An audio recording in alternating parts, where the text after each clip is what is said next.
ನಮಸ್ಕಾರ ಸ್ನೇಹಿತರೆ, ನನ್ನ ಹೆಸರು ಪ್ರದೀಪ. ನಾನು ಮತ್ತು ಗಣೇಶ್ ಇಬ್ಬರು ಸೇರಿ ಕನ್ನಡ ಸಾಹಿತ್ಯವನ್ನು ಇನ್ಸೈಡ್ ಸೈನ್ಸ್ ಸಂಸ್ಥೆಯಲ್ಲಿ ಕಲಿಸ್ತಾ ಇದ್ದೇವೆ. ಇಂದಿನ ಚರ್ಚೆಯಲ್ಲಿ ಸ್ನೇಹಿತರೆ, ನಾವು UPSC ಮುಖ್ಯ ಪರೀಕ್ಷೆ ಅಂದರೆ UPSC ಮೇನ್ಸ್ ಎಕ್ಸಾಮ್ನ ಆಪ್ಷನಲ್ ಅಥವಾ ಐಚ್ಛಿಕ ವಿಷಯದ ಕುರಿತಾದ ಹಲವು ಪ್ರಮುಖವಾದ ವಿಚಾರಗಳನ್ನು ಚರ್ಚೆ ಮಾಡೋಣ. ಸ್ನೇಹಿತರೆ, ಇಲ್ಲಿ ಬರಿಯ ಕನ್ನಡ ಸಾಹಿತ್ಯ ಅಷ್ಟೇ ಅಲ್ಲ, ಯಾವುದೇ ಒಂದು ಆಪ್ಷನಲ್ ಅಂದರೆ ಐಚ್ಛಿಕ ವಿಷಯವನ್ನು ಆರಿಸ್ಕೊಳ್ಳೋದಕ್ಕೆ, ಆ ಆಯ್ಕೆಯ ಬಗ್ಗೆ ನಿರ್ಧರಿಸಲಿಕ್ಕೆ ನಿಮಗೆ ಉಪಯುಕ್ತವಾದಂತಹ ಹಲವಾರು ಮಾಹಿತಿಯನ್ನು ನಾವು ನಿಮ್ಮ ಜೊತೆ ಹಂಚಿಕೊಳ್ತೀವಿ. ಹಾಗಾಗಿ ಈ ಚರ್ಚೆಯನ್ನು ನೀವು ಇನ್ಸೈಡ್ಸ್ ಇಂಟು ಆಪ್ಷನಲ್ ಸೆಲೆಕ್ಷನ್ ಅಂತ ಕೂಡ. ಈ ಚರ್ಚೆಯಲ್ಲಿ ನಾವು ಪ್ರಮುಖವಾಗಿ 4 ಪ್ರಶ್ನೆಗಳಿಗೆ ಉತ್ತರಿಸುವ ಜೊತೆಗೆ ಕನ್ನಡ ಸಾಹಿತ್ಯದ ಪಠ್ಯವನ್ನು ಸಹ ಪರಿಚಯ ಮಾಡಿಕೊಡ್ತಕ್ಕಂಥ ಪ್ರಯತ್ನವನ್ನು ಮಾಡ್ತೀವಿ ಸ್ನೇಹಿತರೆ. ಈಗ 4 ಪ್ರಶ್ನೆಗಳು ಯಾವುದು ಅಂದರೆ, ಮೊದಲನೇದಾಗಿ UPSC ಮುಖ್ಯ ಪರೀಕ್ಷೆಯಲ್ಲಿ ಐಚ್ಛಿಕ ವಿಷಯಗಳ ಒಂದು ಪ್ರಾಮುಖ್ಯತೆ ಏನು ಅಂದರೆ importance of optional subjects in UPSC mains examination. ನೋಡಿ ಸ್ನೇಹಿತರೆ, UPSC ಪರೀಕ್ಷೆಯಲ್ಲಿ ಒಳ್ಳೆಯ ರ್ಯಾಂಕನ್ನು ಪಡೆದು IAS IPS ಅಧಿಕಾರಿ ಆಗಬೇಕು ಅನ್ನೋ ನಿಮ್ಮ ಕನಸನ್ನು, ಗುರಿಯನ್ನು ಈಡೇರಿಸ್ಕೊಳ್ಳೋದಕ್ಕೆ ಕನ್ನಡ ಸಾಹಿತ್ಯ ಐಚ್ಛಿಕ ವಿಷಯ ನಿಮಗೆ ಎಷ್ಟರ ಮಟ್ಟಿಗೆ ನೆರವಾಗುತ್ತೆ ಅನ್ನೋದ್ರ ಜೊತೆಗೆ ಕನ್ನಡ ಸಾಹಿತ್ಯದ ಪಠ್ಯಕ್ರಮದ ಒಂದು ಪರಿಚಯ ಅಂದರೆ ಸಿಲೆಬಸ್ನ ಪರಿಚಯವನ್ನು ನೀಡಿ ನಿಮಗೆ ಅದನ್ನು ಫೆಮಿಲರೈಸ್ ಮಾಡಿಸಲಿಕ್ಕೆ ಪ್ರಯತ್ನಿಸ್ತೇವೆ. ನಂತರದಲ್ಲಿ ಹಲವು ಸ್ಪರ್ಧಾರ್ಥಿಗಳು ಕನ್ನಡ ಸಾಹಿತ್ಯವನ್ನು ಆಯ್ಕೆ ಮಾಡಿಕೊಳ್ಳಿಕ್ಕೆ ಹಿಂಜರಿಯುವ ಪ್ರಮುಖವಾದಂಥ ಕಾರಣ ಅಂದರೆ ಹಳಗನ್ನಡವನ್ನು ನಾವು ಓದಿ ಅರ್ಥೈಸ್ಕೊಳ್ಳಿಕ್ಕೆ, ಅದನ್ನು ಪರೀಕ್ಷೆಯಲ್ಲಿ ಬರೆಯಲಿಕ್ಕೆ ಸಾಧ್ಯನಾ ಅನ್ನೋದು. ಅದಕ್ಕೂ ಕೂಡ ನಾವು ಉದಾಹರಣೆಗಳ ಸಮೇತ ಉತ್ತರಿಸ್ತಕ್ಕಂಥ ಪ್ರಯತ್ನವನ್ನು ಮಾಡ್ತೀವಿ ಸ್ನೇಹಿತರೆ. ನಂತರದಲ್ಲಿ ಈಗ ನಿಮ್ಮ ತಯಾರಿಯನ್ನು ಆರಂಭಿಸಬೇಕು ಅಂತಿದ್ರೆ ಅದಕ್ಕೆ ಉಪಯುಕ್ತವಾದಂಥ ಕೆಲವು ಸಲಹೆ ಸೂಚನೆಗಳನ್ನು ಕೂಡ ಕೊಡ್ತಕ್ಕಂಥ ಪ್ರಯತ್ನವನ್ನು ನಾವು ಮಾಡ್ತೀವಿ. ಈಗ ಮೊದಲನೇ ಪ್ರಶ್ನೆಯನ್ನು ನಾವು ಕೈಗೆತ್ಕೊಳ್ಳೋಣ. ಏನಂದರೆ, ಮುಖ್ಯ ಪರೀಕ್ಷೆಯಲ್ಲಿ ಐಚ್ಛಿಕ ವಿಷಯಗಳ ಒಂದು ಪ್ರಾಮುಖ್ಯತೆ ಏನು ಅನ್ನೋದು. ನೋಡಿ ಸ್ನೇಹಿತರು, ನಿಮಗೆಲ್ಲ ತಿಳಿದಿರೋ ಹಾಗೆ ಮುಖ್ಯ ಪರೀಕ್ಷೆಯಲ್ಲಿ 4 ಸಾಮಾನ್ಯ ಅಧ್ಯಯನ ಅಥವಾ ಜನರಲ್ ಸ್ಟಡಿಗೆ ಸಂಬಂಧಪಟ್ಟಂತಹ ಪತ್ರಿಕೆಗಳಿರುತ್ತೆ. ಒಂದು ಎಸ್ಸೆ ರೈಟಿಂಗ್, ಪ್ರಬಂಧ ಕುರಿತಾದಂಥ ಒಂದು ಪತ್ರಿಕೆ, ಮತ್ತು 2 ಪತ್ರಿಕೆಗಳು ನೀವು ಆರಿಸ್ಕೊಳ್ತಕ್ಕಂಥ ಒಂದು ಆಪ್ಷನಲ್ ಸಬ್ಜೆಕ್ಟ್ಗೆ ಸಂಬಂಧಿಸಿರ್ತಕ್ಕಂಥದ್ದು. ಇಲ್ಲಿ ಗಮನಿಸಬೇಕಾದಂತಹ ಒಂದು ವಿಚಾರ ಏನು ಅಂದರೆ ಸ್ನೇಹಿತರೆ, ಒಳ್ಳೆಯ ರ್ಯಾಂಕನ್ನು ಗಳಿಸಬೇಕು ಅಂತಕ್ಕಂಥ ಹಂಬಲ ಇರೋರು ಮುಖ್ಯ ಪರೀಕ್ಷೆಯಲ್ಲಿ 1750 ಅಂಕಗಳಿಗೆ ಸರಿಸುಮಾರು 900ಕ್ಕಿಂತ ಹೆಚ್ಚು ಅಂಕಗಳನ್ನು ಗಳಿಸ್ತಕ್ಕಂಥದ್ದು ಬಹಳ ಅನಿವಾರ್ಯ.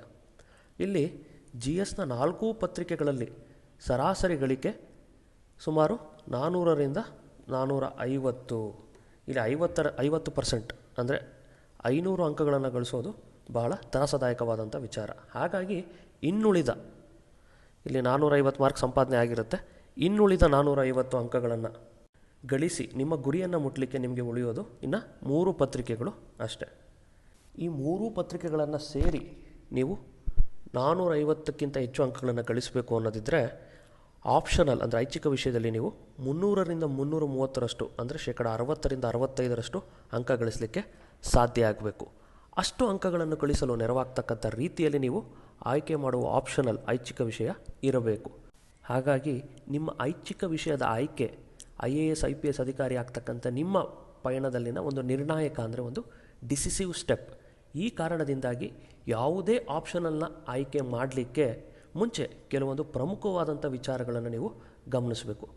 ಯಾವುದು ಅಂದರೆ ಗುಣಮಟ್ಟದ ಮಾರ್ಗದರ್ಶನದ ಒಂದು ಲಭ್ಯತೆ. ಸ್ನೇಹಿತರೆ, ಇಲ್ಲಿ ಗುಣಮಟ್ಟ ಅನ್ನೋದನ್ನು ಹಲವಾರು ರೀತಿಯಲ್ಲಿ ವ್ಯಾಖ್ಯಾನಿಸ್ಬೋದು. ಆದರೆ ಪರೀಕ್ಷೆಯ ಮಟ್ಟಿಗೆ ಗುಣಮಟ್ಟ ಅಂದರೆ ನಮಗಿರ್ತಕ್ಕಂಥ ಪಠ್ಯಕ್ರಮದ ಸಂಪೂರ್ಣವಾದಂತಹ ಬೋಧನೆ, ಹಳಗನ್ನಡ ಇರಲಿ, ನಡುಗನ್ನಡ ಇರಲಿ, ಹೊಸಗನ್ನಡ ಇರಲಿ, ಜನಪದ ಸಾಹಿತ್ಯ ಇರಲಿ, ಪ್ರತಿಯೊಂದನ್ನು ಪರಿಪೂರ್ಣವಾಗಿ ವಿದ್ಯಾರ್ಥಿಗಳಿಗೆ ಕಲಿಸಬೇಕು. ಪ್ರತಿಯೊಂದು ವಿಷಯವೂ ಪರೀಕ್ಷಾ ದೃಷ್ಟಿಯಿಂದ ಇಂಪಾರ್ಟೆಂಟ್. ಇದು ಓದುಗರ ದೃಷ್ಟಿ ಅಷ್ಟೇ ಅಲ್ಲ, ಕಲಿಸ್ತಕ್ಕಂಥವ್ರ ದೃಷ್ಟಿಯಲ್ಲೂ ಕೂಡ ಇದೇ ಒಂದು ದೃಷ್ಟಿಕೋನ ಇರಬೇಕು. ಕನ್ನಡ ಸಾಹಿತ್ಯದಲ್ಲಿ ಸ್ನೇಹಿತರೆ ಕಥೆಗಳು ಯಥೇಚ್ಛವಾಗಿವೆ. ಆದರೆ ಬರಿಯ ಕಥೆಗಳನ್ನು ತಿಳಿದ್ರಷ್ಟೇ ಸಾಲದು, ಅದನ್ನು ಒಂದು ಒಳ್ಳೆಯ ಉತ್ತರವನ್ನಾಗಿ ರೂಪಾಂತರಿಸಿ ಬರೆಯೋದು ಕೂಡ ಗೊತ್ತಿರಬೇಕು. ಅದಕ್ಕೆ ಅಗತ್ಯವಿರೋದು ಟೆಸ್ಟ್ಗಳು. ಕಲಿಕೆಯನ್ನು ಬರವಣಿಗೆ ರೂಪದಲ್ಲಿ ಪರಿಣಾಮಕಾರಿಯಾಗಿ ವ್ಯಕ್ತಪಡಿಸ್ತಕ್ಕಂಥ ಒಂದು ಸಾಮರ್ಥ್ಯ ನಿಮಗೆ ಸಿದ್ಧಿಸಬೇಕು. ಹಾಗೆ ಸಿದ್ಧಿಸಬೇಕು ಅಂದರೆ ನಿಮ್ಮ ಉತ್ತರದಲ್ಲಿ ಏನಿರಬೇಕು, ಏನಿರಬಾರ್ದು ಅನ್ನೋದನ್ನು ನಿಮ್ಮ ಕೈ ಹಿಡಿದು ನಡೆಸಿ ತಿಳಿಸೋದು ಬಹಳ ಮುಖ್ಯ. ಹಾಗಾಗಿ ಇವೆಲ್ಲವನ್ನು ಒಟ್ಟಾರೆಯಾಗಿ ನಾವೊಂದು ಗುಣಮಟ್ಟದ ಮಾರ್ಗದರ್ಶನ ಅಂತ ಹೇಳ್ಬೋದು. ಈಗ ಮುಂದಿನ ಪ್ರಶ್ನೆ ಅನ್ನೋದು ಕೂಡ ಬರವಣಿಗೆಗೆ ಸಂಬಂಧಪಟ್ಟಂಥದ್ದು ಸ್ನೇಹಿತರೆ.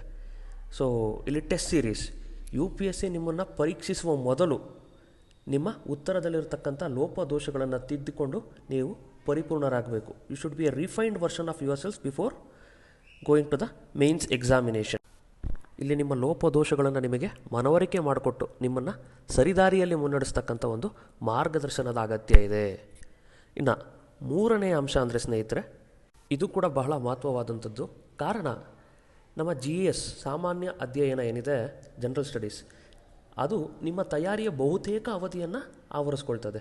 History, geography, economy, current affairs etcetera ಇವುಗಳನ್ನು ನೀವು ಮೊದಲಿನಿಂದ ಅಂದರೆ ಫ್ರಮ್ ಸ್ಕ್ರ್ಯಾಚ್ ಕಲಿಯೋದ್ರಿಂದ ಇಷ್ಟು ಸಮಯವನ್ನು ಮೀಸಲಿಡೋದು ಭಾಳ ಅನಿವಾರ್ಯ ಆಗ್ತದೆ. ಹಾಗಾಗಿ ನೀವು ಆರಿಸ್ಕೊಳ್ತಕ್ಕಂಥ ಆಪ್ಷನಲ್ ಸಬ್ಜೆಕ್ಟ್ನ ಸಿಲೆಬಸ್ ಪಠ್ಯಕ್ರಮ ಮಿತವಾಗಿರುವಂತೆ ನೋಡಿಕೊಳ್ಳೋದು ನಿಮ್ಮ ಜವಾಬ್ದಾರಿ. ಸ್ನೇಹಿತರೆ, ಮೊದಲಿನಲ್ಲಿ ಸಾಕಷ್ಟು ಉತ್ಸಾಹ ಇರುತ್ತೆ, ಮನಸ್ಸಿದ್ದರೆ ಮಾರ್ಗ ಅನ್ನೋದು ಸಹ ನಿಜ. ಆದರೆ ಈ ಅಪರಿಮಿತವಾದಂಥ ಉತ್ಸಾಹವನ್ನು ಒಂದು ದೊಡ್ಡ ವಿಷಯ, ಒಂದು ವಾಸ್ಟ್ ಸಬ್ಜೆಕ್ಟ್ನ ಆರಿಸ್ಕೊಂಡು ಅದರ ಮೇಲೆ ಹೂಡಿಕೆ ಮಾಡೋದಕ್ಕಿಂತ ಒಂದು ಮಿತವಾದಂಥ ಒಂದು ಸಿಲೆಬಸ್ ಇರತಕ್ಕಂಥ ವಿಷಯವನ್ನು ಆರಿಸ್ಕೊಂಡು ಅದರ ಮೇಲೆ ಹೂಡಿಕೆ ಮಾಡಿದರೆ ನಿಮ್ಮ ಹೂಡಿಕೆಗೆ ಒಂದು ಬೆಲೆಯೂ ಬರ್ತದೆ, ನಿಮ್ಮ ಕನಸು ಕೂಡ ನನಸಾಗ್ತದೆ. ಇನ್ನು ಕೊನೆಯ ವಿಚಾರ, ನೀವು ಆಯ್ಕೆ ಮಾಡ್ಕೊಳ್ತಿರ್ತಕ್ಕಂಥ ವಿಷಯದಲ್ಲಿ ರಿಸಲ್ಟ್ಸ್ ಹೇಗೆ ಬರ್ತಿದೆ, ಪಾಸಿಂಗ್ ಪರ್ಸೆಂಟೇಜ್ ಏನಿದೆ, ಅಂಕ ಗಳಿಕೆ ಹೇಗಿದೆ ಅನ್ನೋದನ್ನು ಕೂಡ ನಾವು ಗಮನಿಸಬೇಕಾಗುತ್ತೆ. ಸ್ನೇಹಿತರೆ, ಕಳೆದ 2-3 ವರ್ಷಗಳಲ್ಲಿ ಆಂಥ್ರೋಪಾಲಜಿ ಅಂತಕ್ಕಂಥದ್ದು ಸಾಕಷ್ಟು ಟ್ರೆಂಡ್ ಆಗಿರ್ತಕ್ಕಂಥ ಒಂದು ಐಚ್ಛಿಕ ವಿಷಯ. ಕಾರಣ UPSC ಫೈನಲಿಸ್ಟ್ ಅಂದರೆ ಪಾಸಾದವರ ಅಂತಿಮ ಪಟ್ಟಿಯಲ್ಲಿ ಸರಿಸುಮಾರು 150ರಿಂದ 200 ಜನ ವಿದ್ಯಾರ್ಥಿಗಳು ಆ ವಿಷಯವನ್ನು ಆರಿಸಿಕೊಂಡಿರ್ತಕ್ಕಂಥವ್ರು ಅನ್ನೋದು. ಆದರೆ ಸ್ನೇಹಿತರೆ, ನಾವು ಇನ್ನೊಂದು ವಿಷಯವನ್ನು ಕೂಡ ಇಲ್ಲಿ ಗಮನಿಸಬೇಕಾಗತ್ತೆ. ಮುಖ್ಯ ಪರೀಕ್ಷೆಯಲ್ಲಿ ಸರಿಸುಮಾರು 1500ರಿಂದ 2000 ಜನ ವಿದ್ಯಾರ್ಥಿಗಳು ಆಂಥ್ರೋಪಾಲಜಿ ವಿಷಯವನ್ನು ಆರಿಸ್ಕೊಂಡು ಬರೀತಾರೆ. ಅದರಲ್ಲಿ 8ರಿಂದ 10% ವಿದ್ಯಾರ್ಥಿಗಳು ಪಾಸಾಗ್ತಾರೆ. ಅಂದರೆ 150ರಿಂದ 200 ಜನ ಪಾಸಾಗ್ತಾರೆ. ಇಲ್ಲಿ 150-200 ಅನ್ನೋದು ದೊಡ್ಡ ಸಂಖ್ಯೆ ನಿಜ, ಆದರೆ ಹಿನ್ನೆಲೆಯಲ್ಲಿ ಎಷ್ಟು ಜನ ಬರೆದ್ರು ಅನ್ನೋದನ್ನು ಕೂಡ ನಾವು ಗಮನಿಸಬೇಕಾಗತ್ತೆ. ಸ್ನೇಹಿತರೆ, ಕನ್ನಡದಲ್ಲಿ ಪಾಸಿಂಗ್ ಪರ್ಸೆಂಟೇಜ್ ಅಂತಕ್ಕಂಥದ್ದು ಯಾವಾಗಲೂ 12% ಆಸುಪಾಸಿನಲ್ಲಿ ಇರ್ತಕ್ಕಂಥದ್ದು. ಸೊ 2016ರಲ್ಲಿ ನಾವು ನೋಡ್ಬೋದು, ಈ ಒಂದು ಪಾಸಿಂಗ್ ಪರ್ಸೆಂಟೇಜ್ ಅನ್ನೋದು 16%ಗೂ ಕೂಡ ಮುಟ್ಟಿತ್ತು. ಅದೇ ವರ್ಷ ನಮ್ಮದೇ ಸಂಸ್ಥೆಯ ವಿದ್ಯಾರ್ಥಿನಿ KR ನಂದಿನಿಯವರು ದೇಶಕ್ಕೆ ಮೊದಲನೇ ರ್ಯಾಂಕನ್ನು ಗಳಿಸಿ ರಾಜ್ಯಕ್ಕೆ ಹೆಮ್ಮೆ ತಂದರು ಅನ್ನೋದು ಕೂಡ ಸ್ಮರಣೀಯವಾದಂಥದ್ದು. ಈ ವರ್ಷದಲ್ಲಿ ಕನ್ನಡದಲ್ಲಿ ಸರಾಸರಿ ಅಂಕಗಳಿಕೆ ಸುಮಾರು 290ರಿಂದ 300 ಆಗಿತ್ತು ಸ್ನೇಹಿತರೆ. ಹಾಗೆಯೇ 2017-18ರಲ್ಲೂ ಸಹ ಕನ್ನಡದಲ್ಲಿ ಪಾಸಿಂಗ್ ಪರ್ಸೆಂಟೇಜ್ ಅನ್ನೋದೇನು ಸಾಕಷ್ಟು ಕುಸಿತ ಆಗಲಿಲ್ಲ. ಆದರೆ ಇಲ್ಲಿ ಇನ್ನೊಂದು ಪ್ರಮುಖವಾದಂಥ ವಿಚಾರವನ್ನು ನಿಮ್ಮ ಗಮನಕ್ಕೆ ತರಲಿಕ್ಕೆ ಇಚ್ಛಿಸ್ತೇನೆ. ಏನು ಅಂದರೆ, ಕನ್ನಡ ಸಾಹಿತ್ಯದ ಸರಾಸರಿ ಅಂಕಗಳಿಕೆ ಈ ವರ್ಷದಲ್ಲಿ ಅಂದರೆ 2017ರಲ್ಲಿ ಕಡಿಮೆ ಆಯಿತು. ಅದಕ್ಕೆ ಕಾರಣಗಳು ಹಲವಾರು. ಈ 2016ರ ಕನ್ನಡ ಸಾಹಿತ್ಯದ ಪಾಲಿನ ಸುವರ್ಣಯುಗ ಏನಿದೆ, ಅದನ್ನು ನೋಡಿದ ಹಲವರು ಕನ್ನಡ ಸಾಹಿತ್ಯವನ್ನು ತಮ್ಮ ಐಚ್ಛಿಕ ವಿಷಯವನ್ನಾಗಿ ಆಯ್ಕೆ ಮಾಡ್ಕೊಂಡ್ರು. ಆದರೆ ವಿಷಯದ ಒಂದು ಪರಿಪೂರ್ಣ ಅಧ್ಯಯನ ಮಾಡದೆ ಯಾವುದೋ ಕೆಲವು ನೋಟ್ಸ್ಗಳನ್ನಷ್ಟೇ ಗಟ್ಟು ಹೊಡೆದು ಪರೀಕ್ಷೆ ಬರೀಲಿಕ್ಕೆ ಮುಂದಾದರು. ಸೊ ನಿಮಗೆಲ್ಲ ಗೊತ್ತಿದೆ ಸ್ನೇಹಿತರೆ, ಏನು ಈ ರೀತಿ ಶಾರ್ಟ್ಕಟ್ ಅಂತಕ್ಕಂಥದ್ದನ್ನು ತಗೊಂಡವರು ಕೊನೆಗೆ ಕಟ್ ಶಾರ್ಟ್ ಆಗ್ತಾರೆ. ಉತ್ತರಗಳ ಅತಿಯಾದ ಸರಳೀಕರಣ ಆಯಿತು, ಇದರಿಂದಾಗಿ ಕ್ವಾಲಿಟಿ ಡೈಲ್ಯೂಟ್ ಆಯಿತು, ಹಾಗಾಗಿ ಮಾರ್ಕ್ಸ್ ಕೂಡ ಕಡಿಮೆ ಆಯಿತು. ಸೊ ಇದುವರೆಗೆ ನಾವು ಚರ್ಚಿಸಿರ್ತಕ್ಕಂಥ ವಿಷಯಗಳನ್ನೆಲ್ಲ ಕನ್ನಡಕ್ಕೆ ನಾವು ಅನ್ವಯಿಸಿ ಹೇಳೋದಾದರೆ ಸ್ನೇಹಿತರೆ, ಮೊದಲನೇದಾಗಿ ಕನ್ನಡದಲ್ಲಿ ಅಂಕಗಳಿಕೆ ಮತ್ತು ತೇರ್ಗಡೆ ಪ್ರಮಾಣ ನಿಮಗೆ ಗೊತ್ತಿದೆ. ಏನು, ಸರಿಸುಮಾರು 12%ನಷ್ಟು ವಿದ್ಯಾರ್ಥಿಗಳು ಕನ್ನಡದಲ್ಲಿ ಪ್ರತಿ ವರ್ಷ ಮುಖ್ಯ ಪರೀಕ್ಷೆಯಿಂದ ವ್ಯಕ್ತಿತ್ವ ಪರೀಕ್ಷೆಗೆ ಆಯ್ಕೆ ಆಗ್ತಕ್ಕಂಥದ್ದು. ಇದು ಇತರೆ ಐಚ್ಛಿಕ ವಿಷಯಗಳಿಗೆ ನಾವು ತಾಳೆ ಹಾಕಿ ನೋಡೋದಾದರೆ ಈ ಪ್ರಮಾಣ ತುಸು ಹೆಚ್ಚಿರ್ತಕ್ಕಂಥದ್ದು. ಹಾಗೆ ಕನ್ನಡ ಸಾಹಿತ್ಯದ ಉತ್ತರ ಪ್ರತಿಗಳನ್ನು ಮೌಲ್ಯಮಾಪನ ಮಾಡತಕ್ಕಂಥವರು ಸಹ ಕನ್ನಡದವರೇ. ಸೊ ಲಿಟ್ರೇಚರ್ ಸಬ್ಜೆಕ್ಟ್ಸ್ ಬಿಟ್ಟು ಬೇರೆ ಯಾವುದೇ ಆಪ್ಷನಲ್ ಅವರಿಗೂ ಕೂಡ ಈ ಒಂದು ಸೌಭಾಗ್ಯ ಇರಲಿಕ್ಕೆ ಸಾಧ್ಯ ಇಲ್ಲ. ಇನ್ನು ಮುಂದಿನ ವಿಚಾರ ಏನು ಅಂದರೆ, ನಿಮಗೆ ಈಗಾಗಲೇ ಕನ್ನಡ ಸಾಹಿತ್ಯದ ಸಿಲೆಬಸ್ನಲ್ಲಿರ್ತಕ್ಕಂಥ ಬಹುತೇಕ ವಿಚಾರಗಳ ಪರಿಚಯ ಇರತಕ್ಕಂಥದ್ದು. ಕಾರಣ, ಶಾಲಾ ಕಾಲೇಜುಗಳ ದಿನದಲ್ಲಿ ನೀವು ಪಂಪ ರನ್ನರ ಕಾವ್ಯಗಳನ್ನು, ದಾಸರ ಕೀರ್ತನೆಗಳನ್ನು, ಶರಣರ ವಚನಗಳನ್ನು, ಕುವೆಂಪು, ಬೇಂದ್ರೆ, ರಾಜರತ್ನಂರವರ ಕವಿತೆಗಳನ್ನು ಓದೇ ಇರ್ತೀವಿ. ಇಲ್ಲಿ ಪಟ್ಟಿ ಮಾಡದೇ ಇರತಕ್ಕಂಥ ಇನ್ನೊಂದು ಪ್ರಮುಖವಾದಂಥ ವಿಚಾರ ಏನು ಅಂದರೆ ಸ್ನೇಹಿತರೆ, ಕನ್ನಡ ಸಾಹಿತ್ಯ ಸಿಲೆಬಸ್ನಲ್ಲಿ ಪೇಪರ್ 1 ಮತ್ತು ಪೇಪರ್ 2 ಏನಿದೆ, ಇದರ ಬಹುತೇಕ ಭಾಗ ಓವರ್ಲ್ಯಾಪಿಂಗ್ ಆಗ್ತಕ್ಕಂಥದ್ದು. ಇದನ್ನು ನೀವು ಗಮನದಲ್ಲಿಟ್ಕೋಬೇಕು. ಹಾಗೆ ಕೊನೆಯ ಮತ್ತು ಅತ್ಯಂತ ಪ್ರಮುಖವಾದಂಥ ಅಂಶ ಏನು ಅಂದರೆ, ಕನ್ನಡ ಸಾಹಿತ್ಯದಲ್ಲಿ ಪುನರಾವರ್ತನೆ ಆಗ್ತಕ್ಕಂಥ ಪ್ರಶ್ನೆಗಳ ಪ್ರಮಾಣ ಏನಿದೆ ಅದು 80% ಹೆಚ್ಚು. ಅಂದರೆ 10ರಲ್ಲಿ 8 ಪ್ರಶ್ನೆಗಳು ಈಗಾಗಲೇ ಇಂದಿನ ವರ್ಷಗಳಲ್ಲಿ ಕೇಳಲ್ಪಟ್ಟಂತಹ ಪ್ರಶ್ನೆಗಳು, ಅದನ್ನೇ ಮತ್ತೊಂದು ರೂಪದಲ್ಲಿ ಅಥವಾ ಯಥಾವತ್ತಾಗಿ ಕೇಳ್ತಕ್ಕಂಥ ಸಾಧ್ಯತೆಗಳು ಜಾಸ್ತಿ. ಇಷ್ಟೊಂದು ಪ್ರಮಾಣದಲ್ಲಿ ರಿಪಿಟೇಷನ್ ಆಗ್ತಿದೆ ಅಂದರೆ ಸ್ನೇಹಿತರೆ, ಈಗಾಗಲೇ ನಿಮ್ಮ ಕೈಯಲ್ಲಿ ಪ್ರಶ್ನೆ ಪತ್ರಿಕೆ ಇದೆ. ನೀವು ಅವುಗಳಿಗೆ ಒಂದು ಅತ್ಯುತ್ತಮವಾದಂಥ ಉತ್ತರವನ್ನು ಬರೆದುಕೊಂಡು ಸಿದ್ಧರಾಗಬೇಕು ಅಷ್ಟೆ. ಈ ಸಿದ್ಧತೆಯ ಒಂದು ಅವಧಿಯಲ್ಲಿ ನಿಮಗೆ ಒಂದು ಗುಣಮಟ್ಟದ ಮಾರ್ಗದರ್ಶನದ ಅಗತ್ಯ ಇದೆ. ಸೊ ಸ್ನೇಹಿತರೆ, ಈಗ ನಿಮಗೆ ಕನ್ನಡ ಸಾಹಿತ್ಯವನ್ನು ಏಕೆ ಆರಿಸ್ಕೊಳ್ಬೇಕು, ಏಕೆ ಅದು ನಿಮ್ಮ ಮೊದಲೇ ಆಯ್ಕೆ ಆಗಿರಲಿ ಅನ್ನೋದನ್ನು ಅಂಕಿಅಂಶಗಳ ಸಮೇತ, ಉದಾಹರಣೆಗಳ ಸಮೇತ ತಿಳಿಸಿದ್ದೀನಿ. ಈಗ ಮುಂದಿನ ಭಾಗದಲ್ಲಿ ಕನ್ನಡ ಸಾಹಿತ್ಯ ಐಚ್ಛಿಕ ವಿಷಯದ ಸಿಲೆಬಸ್ ಅಂದರೆ ಪಠ್ಯಕ್ರಮವನ್ನು ನಾವು ಪರಿಚಯ ಮಾಡ್ಕೊಳ್ಳೋಣ ಸ್ನೇಹಿತರೆ. ನಿಮ್ಗೆ ಈಗ ಆಲ್ರೆಡಿ ಗೊತ್ತಿರತಕ್ಕಂಥದ್ದು ಏನು, ಪ್ರತಿಯೊಂದು ಆಪ್ಷನಲ್ ಸಬ್ಜೆಕ್ಟ್ನಲ್ಲಿ 2 ಪತ್ರಿಕೆಗಳಿರ್ತವೆ, ಪೇಪರ್ 1 ಮತ್ತು ಪೇಪರ್ 2. ಈ ಪೇಪರ್ 1ನಲ್ಲಿ 2 ಭಾಗಗಳಿರ್ತವೆ, ಭಾಗ ಎ ಮತ್ತು ಭಾಗ ಬಿ. ಹಾಗೆ ಪೇಪರ್ 2ನಲ್ಲೂ ಕೂಡ ಪಾರ್ಟ್ ಎ ಮತ್ತು ಪಾರ್ಟ್ ಬಿ. ಮೊದಲಿಗೆ ಪೇಪರ್ 1 ಪಾರ್ಟ್ ಎ ಮತ್ತು ಯೂನಿಟ್ 1ನಲ್ಲಿ ಇರ್ತಕ್ಕಂಥದ್ದು ಭಾಷಾಶಾಸ್ತ್ರ. ಇದರಲ್ಲಿ ಕನ್ನಡ ಭಾಷೆಯ ಚರಿತ್ರೆಯನ್ನು ನಾವು ಅಧ್ಯಯನ ಮಾಡ್ತೀವಿ. ಇದ್ರ ಜೊತೆಗೆ ಭಾಷೆ ಅಂದರೆ ಏನು, ಭಾಷೆಯ ಲಕ್ಷಣಗಳೇನು, ಭಾಷೆಯನ್ನು ಯಾವ ರೀತಿ ವರ್ಗೀಕರಿಸ್ಬೋದು. ಜೊತೆಗೆ ಸ್ನೇಹಿತರೆ, ನಿಮಗೆಲ್ಲ ಗೊತ್ತಿರುತ್ತೆ, ಕನ್ನಡ, ತಮಿಳು, ತೆಲುಗು, ಮಲಯಾಳಂ ಇವೆಲ್ಲ ದ್ರಾವಿಡ ಭಾಷಾ ಪರಿವಾರಕ್ಕೆ ಸೇರಿರ್ತಕ್ಕಂಥದ್ದು. ಸೊ ಈ ಭಾಷಾ ಪರಿವಾರಕ್ಕೆ ಸೇರಿರ್ತಕ್ಕಂಥ ಭಾಷೆಗಳ ಒಂದು ಸಾಮಾನ್ಯ ಲಕ್ಷಣಗಳೇನು, ಮತ್ತು ಸಂಸ್ಕೃತ ಜನ್ಯ ಭಾಷೆಗಳು ಮತ್ತು ದ್ರಾವಿಡ ಭಾಷೆಗಳ ನಡುವೆ ಇರತಕ್ಕಂಥ ವ್ಯತ್ಯಾಸಗಳೇನು ಅನ್ನೋದನ್ನು ನಾವು ತಿಳ್ಕೊತೀವಿ. ಇದರ ಜೊತೆಗೆ ನಾವು ಕನ್ನಡ ಭಾಷೆಯ ಪ್ರಾಚೀನತೆ ಏನು ಅನ್ನೋದನ್ನು ಕೂಡ ಚರ್ಚೆ ಮಾಡ್ತೀವಿ. ಸೊ ಹಲವಾರು ಆಧಾರಗಳ ನೆರವಿನಿಂದ ಕನ್ನಡ ಭಾಷೆಯ ಪ್ರಾಚೀನತೆಯನ್ನು ಸರಿಸುಮಾರು 2,500 ವರ್ಷಗಳಷ್ಟು ಅನ್ನೋದನ್ನು ನಾವು ತೀರ್ಮಾನ ಮಾಡ್ತೀವಿ. ಹಾಗೆಯೇ ಕನ್ನಡ ಭಾಷೆ ಈ 2,500 ವರ್ಷಗಳ ಇತಿಹಾಸದಲ್ಲಿ ಯಾವ್ಯಾವ ಹಂತಗಳನ್ನು ದಾಟಿ ಬೆಳೆದು ಬಂತು ಅಂತಕ್ಕಂಥದ್ದನ್ನು ಕೂಡ ನಾವು ನೋಡ್ತೀವಿ. ಹಳಗನ್ನಡ, ನಡುಗನ್ನಡ, ಹೊಸಗನ್ನಡ ಮೊದಲಾದಂಥ ಹಲವಾರು ಹಂತಗಳನ್ನು ಭಾಷೆ ದಾಟಿಕೊಂಡು ಬೆಳೆದು ಬಂದಿರತಕ್ಕಂಥದ್ದು. ಈ ಬೆಳವಣಿಗೆಯ ಸಂದರ್ಭದಲ್ಲಿ ಅನೇಕ ಧ್ವನಿ ಮತ್ತು ಅರ್ಥ ವ್ಯತ್ಯಾಸಗಳು ಕೂಡ ಆಗಿರ್ತಕ್ಕಂಥದ್ದು. ಇವೆಲ್ಲ ಹಳಗನ್ನಡ ಓದ್ತಕ್ಕಂಥ ಸಂದರ್ಭದಲ್ಲಿ ನೋಡಿರ್ತೀರ. ಅಂದರೆ ಈ ರೀತಿಯ ಅಕ್ಷರಗಳ ಒಂದು ಬಳಕೆಯನ್ನು ನಾವು ಕಾಣ್ಬೋದು. ಆದರೆ ಹೊಸಗನ್ನಡದಲ್ಲಿ ಈ ಅಕ್ಷರಗಳ ಬಳಕೆಯನ್ನು ನಾವು ನಿಲ್ಲಿಸಿದ್ದೀವಿ. ಸೊ ಹೀಗೆ ಹಲವಾರು ಧ್ವನಿ ಮತ್ತು ಅರ್ಥ ವ್ಯತ್ಯಾಸಗಳನ್ನು ನಾವು ನೋಡ್ಬೋದು. ಹಾಗೆ ನಿಮಗೆಲ್ಲ ಗೊತ್ತಿರೋ ಹಾಗೆ ಕನ್ನಡದಲ್ಲಿ ಹಲವಾರು ಉಪಭಾಷೆಗಳಿರ್ತಕ್ಕಂಥದ್ದು. ಏನು, ಪ್ರಾದೇಶಿಕ ಉಪಭಾಷೆಗಳು. ಈಗ ಬೆಂಗಳೂರು ಮತ್ತು ಮೈಸೂರು ಕನ್ನಡ ಬೇರೆ, ಧಾರವಾಡ ಕನ್ನಡ ಬೇರೆ, ಗುಲ್ಬರ್ಗ ಕನ್ನಡ ಬೇರೆ, ಮತ್ತು ಮಂಗಳೂರು ಕನ್ನಡ ಬೇರೆ. ಸೊ ಈ ರೀತಿಯ ಉಪಭಾಷೆಗಳು ನಿರ್ಮಾಣ ಆಗಲಿಕ್ಕೆ ಕಾರಣಗಳೇನು ಅನ್ನೋದನ್ನು ಕೂಡ ನಾವು ತಿಳ್ಕೊತೀವಿ. ಹಾಗೆ ಕನ್ನಡ ಭಾಷೆಯಲ್ಲಿ ಹಲವಾರು ಅನ್ಯ ದೇಶೀಯ ಪದಗಳು ಬೆರೆತು ಹೋಗಿರ್ತಕ್ಕಂಥದ್ದು. ನೀವು ಸಂಸ್ಕೃತ ಪದ, ಪ್ರಾಕೃತ ಪದ, ಅರೇಬಿಕ್ಕು, ಪಾರ್ಸಿ, ಈ ರೀತಿ ಹಲವಾರು ಪದಗಳನ್ನು ನಾವು ಕನ್ನಡ ಭಾಷೆಯ ಜೊತೆಯಲ್ಲಿ ಸೇರಿಸ್ಕೊಂಡು ಬಳಸ್ಕೊಂಡು ಹೋಗ್ತೀವಿ. ಈಗ ಬಸ್ಸು, ಕಾಲೇಜು, ಆಸ್ಪತ್ರೆ, ಈ ರೀತಿ ಹಲವಾರು ಪದಗಳೇನಿದೆ ಇದು ಬೇರೆ ಭಾಷೆಯಿಂದ ನಾವು ಸ್ವೀಕರಣೆಯನ್ನು ಮಾಡಿ ಬಳಸ್ತಕ್ಕಂಥದ್ದು. ಈ ಎಲ್ಲದರ ಬಗ್ಗೆ ಚರ್ಚೆಯನ್ನು ನಾವು ಭಾಷಾಶಾಸ್ತ್ರದ ಅಡಿಯಲ್ಲಿ ಮಾಡ್ತೀವಿ ಸ್ನೇಹಿತರೆ. ಮುಂದಿನ ಏನಿದೆ ಅದು ಕನ್ನಡದ ಸಾಹಿತ್ಯ ಚರಿತ್ರೆಯ ಒಂದು ಪರಿಚಯ. ಸೊ ನಮ್ಮ ಪ್ರಾಚೀನ ಕನ್ನಡ ಸಾಹಿತ್ಯಕ್ಕೆ ಇದ್ದಂತಹ ಪ್ರಭಾವ ಮತ್ತು ಪ್ರೇರಣೆಗಳೇನು, ಮತ್ತು ಪ್ರಾಚೀನ ಕನ್ನಡ ಸಾಹಿತ್ಯಕ್ಕೆ ಸಂಬಂಧಪಟ್ಟ ಹಾಗೆ 3 ಜನ ಕವಿಗಳ ಬಗ್ಗೆ ನಾವು ಅಧ್ಯಯನವನ್ನು ಮಾಡ್ತೀವಿ. ಮೊದಲನೇದಾಗಿ ಆದಿಕವಿ ಪಂಪ. ಸೊ ಇಲ್ಲಿ ಪಂಪನ ಕಾವ್ಯಕೃತಿಗಳೇನು, ಕನ್ನಡ ಸಾಹಿತ್ಯಕ್ಕೆ ಒಟ್ಟಾರೆಯಾಗಿ ಪಂಪನ ಕೊಡುಗೆಗಳೇನು, ಅದೇ ರೀತಿ ಜನ್ನ ಮತ್ತು ನಾಗಚಂದ್ರರ ಕೃತಿಗಳ ಬಗ್ಗೆ ಕೂಡ ನಾವು ಚರ್ಚೆ ಮಾಡ್ತೀವಿ. ಇನ್ನು ಮಧ್ಯಕಾಲೀನ ಸಾಹಿತ್ಯದಲ್ಲಿ ನಾವು ಪ್ರಮುಖವಾಗಿ ಹರಿಹರ, ರಾಘವಾಂಕ ಮತ್ತು ಕುಮಾರವ್ಯಾಸರ ಬಗ್ಗೆ ಚರ್ಚೆಯನ್ನು ಮಾಡ್ತೀವಿ. ನಂತರ ವಚನ ಸಾಹಿತ್ಯದಲ್ಲಿ ಪ್ರಮುಖವಾಗಿ ನಾವು ಬಸವಣ್ಣ ಮತ್ತು ಅಕ್ಕ ಮಹಾದೇವಿಯವರ ವಚನಗಳ ಬಗ್ಗೆ ಚರ್ಚೆಯನ್ನು ಮಾಡ್ತೀವಿ. ಅದೇ ರೀತಿ ದಾಸ ಸಾಹಿತ್ಯಕ್ಕೆ ಬಂದಂಥ ಸಂದರ್ಭದಲ್ಲಿ ಪುರಂದರದಾಸರ ಮತ್ತು ಕನಕದಾಸರ ಕೀರ್ತನೆಗಳನ್ನು ಕೂಡ ನಾವು ಚರ್ಚೆ ಮಾಡ್ತೀವಿ.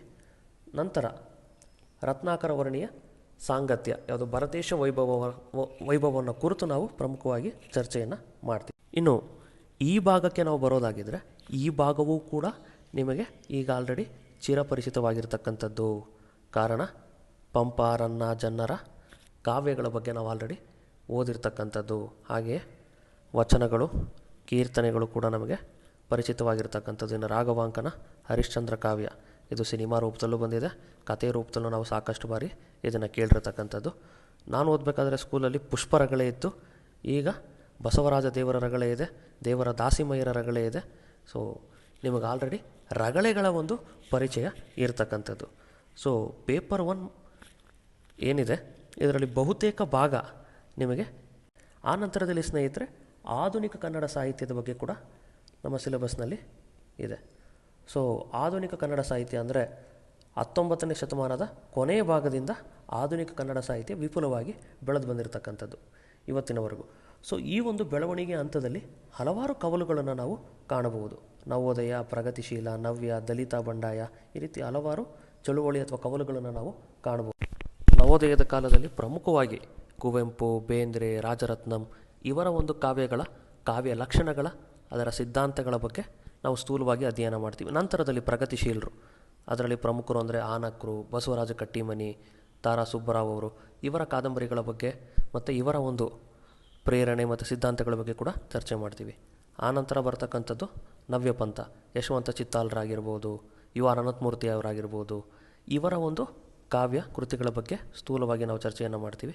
ನಂತರದಲ್ಲಿ ದಲಿತ ಮತ್ತು ಬಂಡಾಯ, ಈ ಭಾಗದಲ್ಲಿ ನಾವು ನಮ್ಮ ಸಿದ್ಧಲಿಂಗಯ್ಯನವರು, ದೇವನೂರು ಮಹಾದೇವ ಅವರು, ಸಾರಾ ಅಬೂಬಕರ್ ಮತ್ತು ಬರಗೂರು ರಾಮಚಂದ್ರಪ್ಪ ಮೊದಲಾದವರ ಕಾವ್ಯಗಳ ಹಿನ್ನೆಲೆಯಲ್ಲಿ ಅದರ ಪ್ರೇರಣೆ ಮತ್ತು ಸಿದ್ಧಾಂತಗಳನ್ನು ಕೂಡ ನಾವು ಚರ್ಚೆಯನ್ನು ಮಾಡ್ತೀವಿ. ಇನ್ನು ಈ ಭಾಗ ಏನಿದೆ, ಈಗ ಆಲ್ರೆಡಿ ನಾನು ಹೆಸರಿಸಿರ್ತಕ್ಕಂಥ ಕವಿಗಳ ಬಗ್ಗೆ ನೀವು ಕೇಳಿದ್ದೀರಾ, ಅವರ ಕಾವ್ಯಕೃತಿಗಳ ಪರಿಚಯ ನಿಮಗಿರ್ತಕ್ಕಂಥದ್ದು. ಈಗ ಆಲ್ರೆಡಿ ಮುಂದಿನ ಭಾಗ ಅಂದರೆ ಪೇಪರ್ 1ನ ಪಾರ್ಟ್ ಬಿ, ಅದರಲ್ಲಿ ಸ್ನೇಹಿತರೆ ಪ್ರಮುಖವಾಗಿರ್ತಕ್ಕಂಥದ್ದು ಕಾವ್ಯ ಮೀಮಾಂಸೆ ಅಂದರೆ ಪೊಯೆಟಿಕ್ಸ್. ಸೊ ಈ ಭಾಗ ಏನಿದೆ ಸ್ನೇಹಿತರೆ, ಇದುವರೆಗೂ ನಾವು ಒಂದು ಕಾವ್ಯವನ್ನು ಆಧಾರವನ್ನಾಗಿಟ್ಕೊಂಡು, ಅಂದರೆ ಒಂದು ಪುಸ್ತಕವನ್ನು ಆಧಾರವಾಗಿಟ್ಕೊಂಡು ನಾವು ಚರ್ಚೆಯನ್ನು ಮಾಡಿದ್ವಿ. ಆದರೆ ಇಲ್ಲಿ ಆ ಒಂದು ಕಾವ್ಯ, ಆ ಕತೆ ಅಥವಾ ಕಾದಂಬರಿ ಹುಟ್ಟಲಿಕ್ಕೆ ಕಾರಣ ಏನು, ಸೊ ಅದರ ಹಿನ್ನೆಲೆ ಏನು, ಮತ್ತು ಆ ಕಾವ್ಯದ ಪರಿಕರಗಳು, ಆ ಕಾವ್ಯದಲ್ಲಿ ಒಂದು ಒಳ್ಳೆಯ ಕಾವ್ಯ ಅಂದರೆ ಅದರಲ್ಲಿ ಏನಿರಬೇಕು ಏನಿರಬಾರ್ದು ಅನ್ನೋದ್ರ ಬಗ್ಗೆ ನಮ್ಮ ಪ್ರಾಚೀನ ಮೀಮಾಂಸಕರು ಮಾಡಿರ್ತಕ್ಕಂಥ ಚರ್ಚೆಯನ್ನು ನಾವಿಲ್ಲಿ ನೋಡ್ಬೋದು. ಈಗ ಅಲಂಕಾರಗಳ ಬಗ್ಗೆ ನಿಮಗೆ ಈಗಾಗಲೇ ತಿಳಿದಿರ್ತಕ್ಕಂಥದ್ದು, ಉಪಮಾಲಂಕಾರ, ದೀಪಕಾಲಂಕಾರ, ರೂಪಕಾಲಂಕಾರ ಈಗ ನಮಗೆ ತಿಳಿದಿರ್ತಕ್ಕಂಥದ್ದು. ಅದೇ ರೀತಿ, ಧ್ವನಿ, ರಸ ಮತ್ತು ಭರತನ ರಸಸೂತ್ರ ಅಂತೇಳಿ ಒಂದು ಉಕ್ತಿ ಇದೆ. ರತಿರ್ ಹಾಸಶ್ಚ ಶೋಕಶ್ಚ ಕ್ರೋಧೋತ್ಸಾಹವು ಭಯಂ ಜಿಗುಪ್ಸ ವಿಸ್ಮಯಾಶ್ಚೇತಿ ಸ್ಥಾಯಿ ಭಾವ ಪ್ರಕೀರ್ತಿತಃ ಅಂತೇಳಿ ಒಂದು ಶ್ಲೋಕ ಇದೆ. ಇದ್ರ ಬಗ್ಗೆ ಹಲವಾರು ಮೀಮಾಂಸಕರು ತಮ್ಮ ತಮ್ಮ ವ್ಯಾಖ್ಯಾನಗಳನ್ನು ಹೇಳ್ತಾ ಹೋಗಿದ್ದಾರೆ. ಅದ್ರ ಬಗ್ಗೆ ಚರ್ಚೆ ಮಾಡ್ತೀವಿ. ಆಮೇಲೆ ಔಚಿತ್ಯ ಅನ್ನೋದ್ರ ಬಗ್ಗೆ ಚರ್ಚೆಯನ್ನು ಮಾಡ್ತೀವಿ. ಇದಾದ ನಂತರ ಸಾಹಿತ್ಯ ವಿಮರ್ಶೆ ಅಂದರೆ ಲಿಟ್ರರಿ ಕ್ರಿಟಿಸಿಸಮ್, ಅದ್ರ ಬಗ್ಗೆ ಚರ್ಚೆಯನ್ನು ಮಾಡ್ತೀವಿ. ಒಂದು ಕಾವ್ಯವನ್ನು ಇಟ್ಕೊಂಡು ಹಲವಾರು ಜನ ತಮ್ಮದೇ ಒಂದು ದೃಷ್ಟಿಕೋನದಿಂದ ಚರ್ಚೆಯನ್ನು ಮಾಡ್ತಾರೆ. ಸೊ ಸ್ತ್ರೀವಾದಿಗಳು ಒಂದು ದೃಷ್ಟಿಕೋನದಿಂದ ನೋಡ್ತಾರೆ, ಮಾರ್ಕ್ಸ್ವಾದಿಗಳು ಒಂದು ಕಾವ್ಯವನ್ನು ತಮ್ಮದೇ ಆದಂಥ ದೃಷ್ಟಿಕೋನದಿಂದ ನೋಡ್ತಾರೆ. ಈ ರೀತಿ ಒಂದು ಕಾವ್ಯವನ್ನು ಇಟ್ಕೊಂಡು ತಮ್ಮದೇ ಆದಂಥ ಹಲವಾರು ಯಾರ್ಡ್ ಸ್ಟಿಕ್ ಅಥವಾ ಒಂದು ಅಳತೆಗೋಲನ್ನು ಇಟ್ಕೊಂಡು ಇವರು ಅದನ್ನು ವಿಮರ್ಶಿಸ್ತಾ ಹೋಗ್ತಾರೆ. ಅದ್ರ ಬಗ್ಗೆ ನಾವು ಚರ್ಚೆಯನ್ನು ಮಾಡ್ತೀವಿ. ನಿಮಗೆ ಸ್ವಲ್ಪ ಪರಿಚಯ ಇಲ್ಲದೆ ಇರತಕ್ಕಂಥ ಭಾಗ ಅಂದರೆ ಇದು. ಈ ಭಾಗವನ್ನು ಪರಿಚಯ ಮಾಡಿಕೊಡ್ತಕ್ಕಂಥದ್ದು ಸಂಪೂರ್ಣವಾಗಿ ನಮ್ಮ ಜವಾಬ್ದಾರಿ.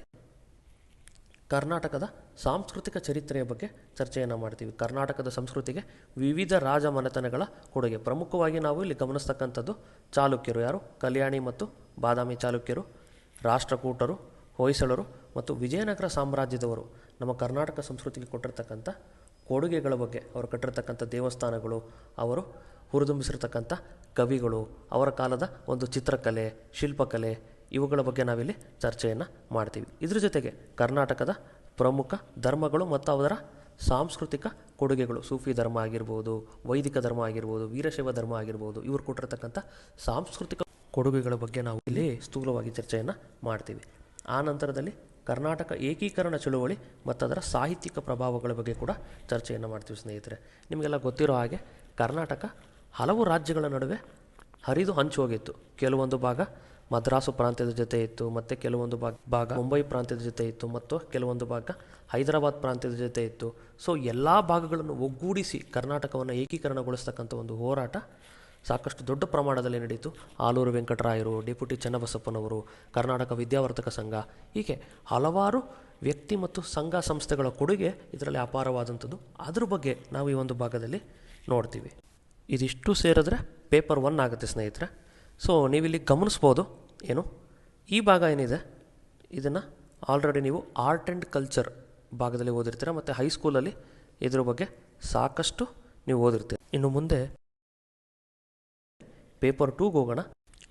ಪೇಪರ್ 2ನಲ್ಲಿ ಪ್ರಾಚೀನ ಕನ್ನಡ ಸಾಹಿತ್ಯಕ್ಕೆ ಸಂಬಂಧಪಟ್ಟ ಹಾಗೆ, ಹಳಗನ್ನಡಕ್ಕೆ ಸಂಬಂಧಪಟ್ಟ ಹಾಗೆ ನಾವು ಪಂಪನ ವಿಕ್ರಮಾರ್ಜುನ ವಿಜಯ ಅಂದರೆ ಪಂಪ ಭಾರತ ಅಂತೇನು ಕರಿತೀವಿ, ಆ ಒಂದು ಪುಸ್ತಕದ 2 ಅಧ್ಯಾಯಗಳು, 2 ಚಾಪ್ಟರ್ಸ್, ಯಾವುದು 12th ದ್ವಾದಶ ಅಂದರೆ 12th, ತ್ರಯೋದಶ ಅಂದರೆ 13th, ಈ 2 ಅಧ್ಯಾಯಗಳನ್ನು ಮಾತ್ರ ನಾವು ಓದ್ತೀವಿ. ಹಿನ್ನೆಲೆ ಮುನ್ನೆಲೆ ಅದು ತರಗತಿಯಲ್ಲಿ ಹೇಳ್ತೀವಿ.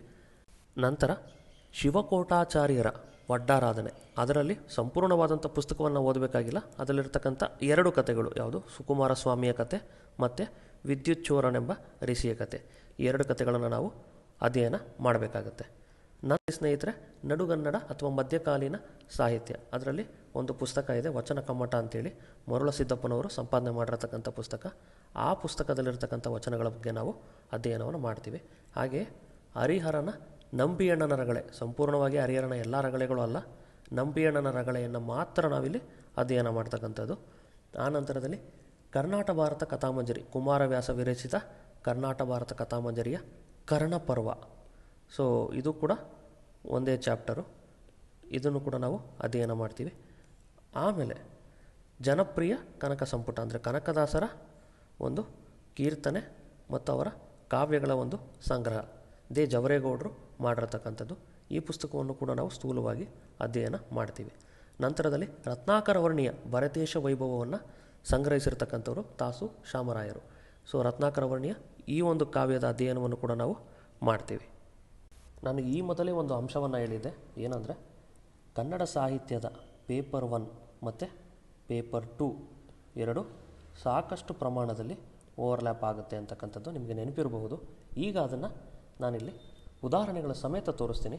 ಈಗ ನೋಡಿ, ಪೇಪರ್ 1ಗೆ ಸಂಬಂಧಪಟ್ಟ ಹಾಗೆ ಇದೆಲ್ಲವನ್ನು ನಾವು ಗಮನಿಸಿದ್ವಿ ನೋಡಿ. ಪಂಪ, ಸೊ ಪಂಪನ 2 ಕಾವ್ಯಗಳು ಆದಿಪುರಾಣ ಮತ್ತು ವಿಕ್ರಮಾರ್ಜುನ ವಿಜಯ, ಸೊ 2 ಅಧ್ಯಯನವನ್ನು ಕೂಡ ನಾವು ಪೇಪರ್ 1 ಪೇಪರ್ 2ನಲ್ಲಿ ಮಾಡ್ತೀವಿ. ಹಾಗೆ ಹರಿಹರನ ನಂಬಿಯಣ್ಣನ ರಗಳೆ, ಕುಮಾರವ್ಯಾಸನ ಕರ್ನಾಟ ಭಾರತ ಕಥಾಮಂಜರಿಯ ಕರ್ಣಪರ್ವ, ಹಾಗೆಯೇ ವಚನ ಸಾಹಿತ್ಯ, ಸೊ ವಚನಗಳಿಗೆ ಸಂಬಂಧಪಟ್ಟಂಥದ್ದು ವಚನ ಕಮ್ಮಟ, ಸೊ ಹಾಗೆ ಕನಕದಾಸರ ಜನಪ್ರಿಯ ಕನಕ ಸಂಪುಟ, ರತ್ನಾಕರ ವರ್ಣಿಯ ಭರತೇಶ ವೈಭವ.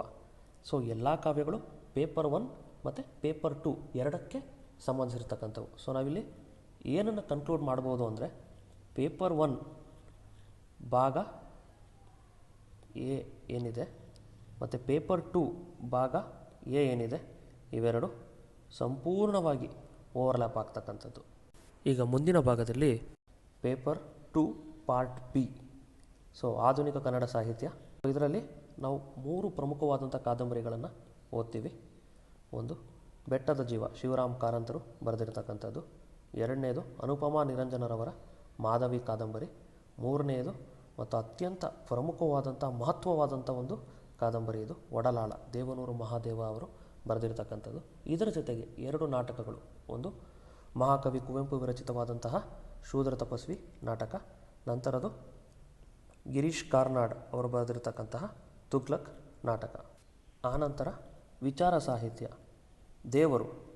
ದೇವರಿದಾನ, ದೇವರಿಲ್ವಾ, ಇದ್ದರೂ ಯಾವ ರೂಪದಲ್ಲಿರಬಹುದು ಅನ್ನೋದ್ರ ಬಗ್ಗೆ ಎನ್ ಮೂರ್ತಿರಾಯರು ಬರೆದಿರ್ತಕ್ಕಂಥ ಒಂದು ಪುಸ್ತಕ.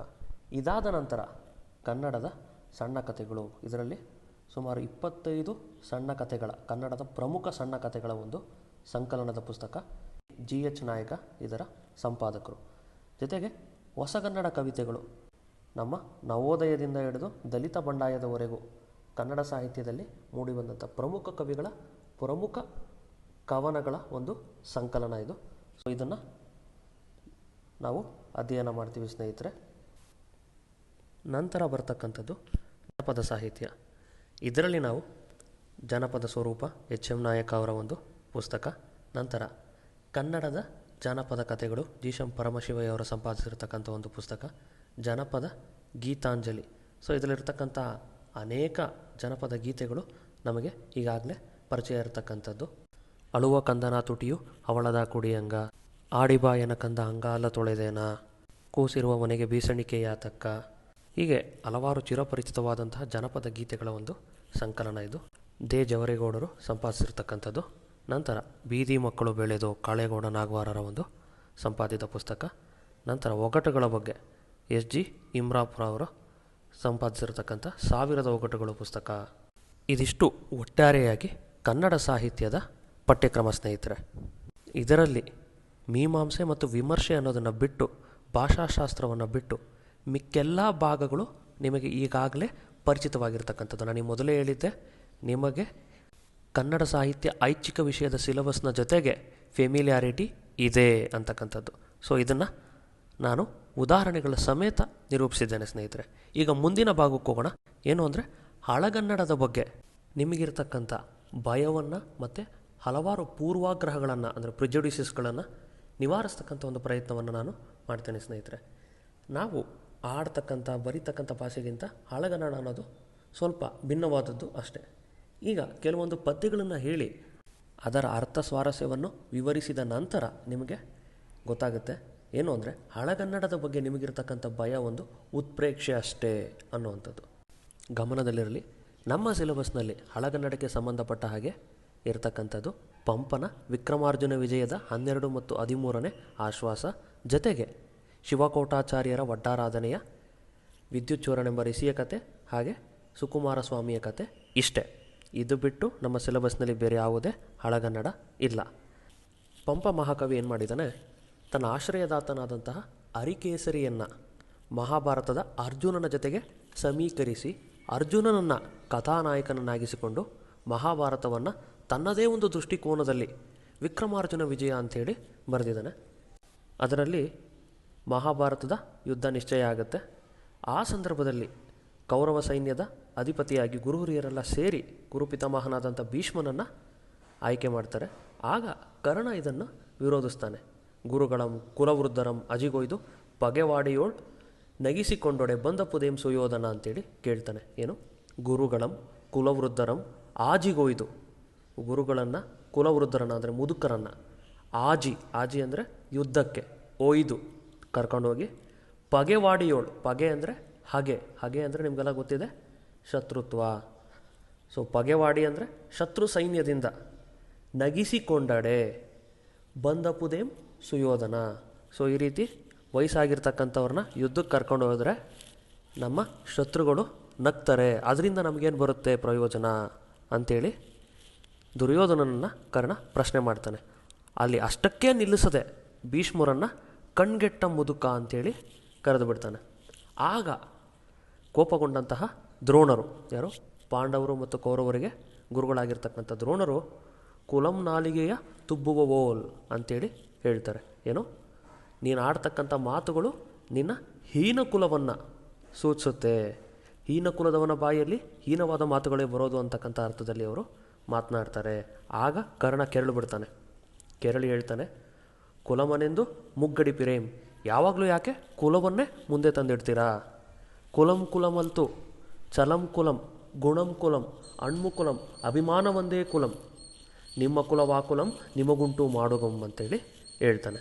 ಇಲ್ಲಿ ಕರ್ಣನ ಮಾತಿನ ಅರ್ಥ ಕುಲ ಅಂದರೆ ನೀನು ಯಾವ ಜಾತಿಯಲ್ಲಿ ಹುಟ್ಟಿದ್ಯಾ ಅಂತಕ್ಕಂಥದ್ದು ಅಷ್ಟೇ ಅಲ್ಲ.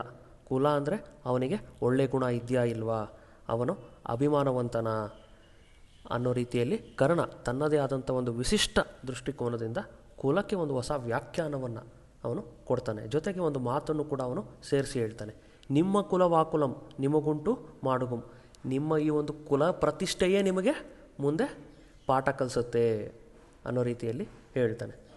ಅಲ್ಲಿಯವರೆಗೂ ಶಾಂತನಾಗಿದ್ದಂಥ ಭೀಷ್ಮರು ಈಗ ರಂಗಪ್ರವೇಶ ಮಾಡಿ ಪರಿಸ್ಥಿತಿಯನ್ನು ತಿಳಿಗೊಳಿಸ್ತಾ ಕರ್ಣನಿಗೆ ಬುದ್ಧಿ ಮಾತು ಹೇಳೋ ಜೊತೆಗೆ ಇಡೀ ಮಹಾಭಾರತದ ಸಾರವನ್ನೇ ಒಂದು ಪದ್ಯದಲ್ಲಿ ಹೇಳ್ತಾರೆ. ಇದು ಪಂಪನ ಕವಿ ಪ್ರತಿಭೆಗೆ ಹಿಡಿದಂಥ ಕೈಗನ್ನಡಿ ಸ್ನೇಹಿತರೆ. ಈ ಪದ್ಯ ಈ ರೀತಿ ಇದೆ. ಏನು? ಕಲಿತನ ದುರ್ಕು ಜವ್ವನದ ಸೊರ್ಕು ನದೇಶನ ನಚ್ಚು ಮಿಕ್ಕ ತೋಳ್ಬಲದ ಪೊಡರ್ಪು, ಕರ್ಣ ನಿನ್ನಗುಳ್ಳದೆ ಏನಗುಂಟೆ, ಭಾರತ ಕಲಹಂ ಎದಿರ್ಚುವಂ ಹರಿಗನಂ ಮೊಕ್ಕಳ ಮೇಕೆ ಪಳಂಚಲದ ಪೇಯಣ್ಣ ಸೂಳ್ಪಡೆಯಲಪ್ಪುದ ಕಾಣ ಮಹಾಜಿರಂಗದೋಳ್ ಅಂತೇಳಿ ಹೇಳ್ತಾರೆ. ನೋಡಿ ಸ್ನೇಹಿತರೆ, ಕಲಿತನ ದುರ್ಕು, ಕಲಿತನ ಅಂದರೆ ವೀರತ್ವ, ನಿನಗೆ ಸಾಕಷ್ಟು ವೀರತ್ವ ಇದೆ, ವೀರತ್ವ ತುಂಬಿ ಹರಿತಾ ಇದೆ. ಜವ್ವನದ ಸೊರಕು, ಊನಪ್ಪ ನನಗೆ ವಯಸ್ಸಾಗಿದೆ, ನೀನಿನ್ನು ಯೌವನದಲ್ಲಿರ್ತಕ್ಕಂಥವನು. ನಜೇಶನ ನಚ್ಚು, ನಜೇಶ ಅಂದರೆ ರಾಜ, ದುರ್ಯೋಧನ ನಿನ್ನನ್ನು ಸಾಕಷ್ಟು ನಂಬುತ್ತಾನೆ. ಮಿಕ್ಕ ತೋಳ್ಬಲದ ಪೊಡರ್ಪು, ನಿನ್ನ ಬಾಹುಗಳಲ್ಲಿ ಸಾಕಷ್ಟು ಬಲ ತುಂಬಿ ಹರಿತಾ ಇದೆ. ಇದೆಲ್ಲ ನಿನಗಿಲ್ಲದೆ ಏನು ನನಗಿದೆಯಾ ಕರ್ಣ, ನೀನು ಸಾಕಷ್ಟು ಬಲವಂತ. ನೋಡು, ಇದು ಸಾಮಾನ್ಯವಾದಂಥ ಯುದ್ಧ ಅಲ್ಲ, ಇದು ಭಾರತ ಕಲಹಂ ಎದಿರ್ಚುವಂ ಹರಿಗನಂ. ಅಂದರೆ ಎದುರುಗಡೆ ಯುದ್ಧ ಮಾಡ್ತಿರ್ತಕ್ಕಂಥವನು ಭಗವಂತ ಶ್ರೀಕೃಷ್ಣ. ಮೊಕ್ಕಳ ಮೇಕೆ ಪಲಂಚಲದ ಪೇಯಣ್ಣ, ಯಾಕೆ ಎಗರಾಡ್ತಿದ್ಯಾ? ಸೂಳ್ಪಡೆಯಲಪ್ಪುದು ಕಾಣ ಮಹಾಜಿರಂಗದೋಳ್, ನಿನಗೂ ನಿನ್ನ ಸರದಿ ಬರುತ್ತೆ ಕಾಯಿ ಅಂತೇಳಿ ಹೇಳ್ತಾರೆ. ಈ ಸರದಿ ಬರುತ್ತೆ ಕಾಯಿ, ಸೂಳ್ಪಡೆಯಲಪ್ಪುದು ಕಾಣ ಮಹಾಜಿರಂಗದೋಳ್ ಅನ್ನೋದ್ರಲ್ಲಿ ಇಡೀ ಮಹಾಭಾರತದ ಸಾರಾನೇ ಇರ್ತಕ್ಕಂಥದ್ದು ಸ್ನೇಹಿತರೆ.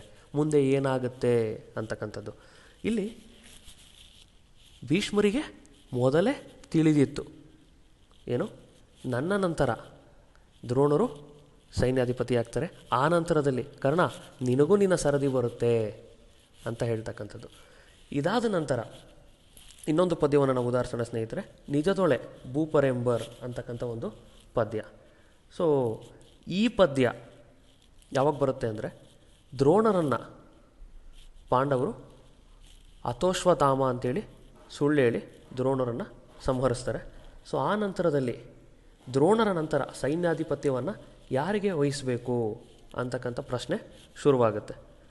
ಆಗ ಕೃಪರು ಅಶ್ವತ್ಥಾಮನಿಗೆ ಸೈನ್ಯಾಧಿಪತ್ಯವನ್ನು ವಹಿಸು ಅಂತೇಳಿ ಹೇಳ್ತಾರೆ. ಆದರೆ ದುರ್ಯೋಧನ ಆಲ್ರೆಡಿ ಮಾತು ಕೊಟ್ಟಿರ್ತಾನೇನು, ಭೀಷ್ಮ ದ್ರೋಣರ ನಂತರ ತನ್ನ ಆಪ್ತ ಸ್ನೇಹಿತನಾದಂತಹ ಕರ್ಣನಿಗೆ ಸೈನ್ಯಾಧಿಪತ್ಯವನ್ನು ಒಪ್ಪಿಸಬೇಕು ಅಂತಕ್ಕಂಥದ್ದು. ಸೊ ಈ ಒಂದು ನಿರ್ಣಯವನ್ನು ತಿಳಿದಂತಹ ಅಶ್ವತ್ಥಾಮ ಕೋಪದಲ್ಲಿ ದುರ್ಯೋಧನನಿಗೆ ಬೈತಾನೆ. ಏನು, ನಿಜದೊಳೆ ಭೂಪರೆಂಬರ್ ಅವಿವೇಕಿಗಳು ಅಪ್ಪರದಕ್ಕೆ ನೀಂ ಪಣಿಧ್ವಜ. ನಿಜದೊಳೆ ಭೂಪರೆಂಬರ್ ಅವಿವೇಕಿಗಳು ಅಪ್ಪರದಕ್ಕೆ ನೀಂ ಪಣಿಧ್ವಜ. ನಿಜವಾಗಿಯೂ ಭೂಪರು ಅಂದರೆ ರಾಜರು, ಅವಿವೇಕಿಗಳು ಅಪ್ಪರದಕ್ಕೆ ಅಂದರೆ ಅನ್ನೋದಕ್ಕೆ, ನೀಂ ಪಣಿಧ್ವಜ. ಪಣಿಧ್ವಜ ಅಂದರೆ ಹಾವಿನ ಒಂದು ಧ್ವಜವನ್ನು ಹೊಂದಿರತಕ್ಕಂಥವನು. ಯಾರು? ದುರ್ಯೋಧನ. ಕಡುಕೈದು ಕರ್ಣನನ್ನೇ ನಚ್ಚುವೆ ಪೊಡೆ, ಹಠ ಹಿಡಿದು ನೀನು ಕರ್ಣನನ್ನೇ ಮೆಚ್ಕೊಂಡ್ರೆ, ಅವನ ಪಕ್ಷವನ್ನೇ ವಹಿಸಿದ್ರೆ ಯುದ್ಧದೋಳ್.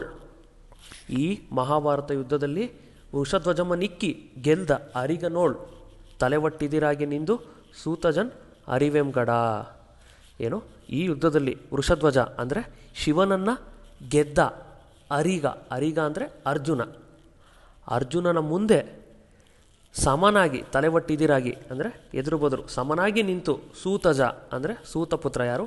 ಕರ್ಣ. ಇಲ್ಲೂ ಕೂಡ ನೋಡಿ ಕರ್ಣನ ಒಂದು ಕುಲವನ್ನು ಅನಗತ್ಯವಾಗಿ ತಂದು ಇಲ್ಲಿ ಮೆನ್ಷನ್ ಮಾಡ್ತಿರ್ತಕ್ಕಂಥದ್ದು.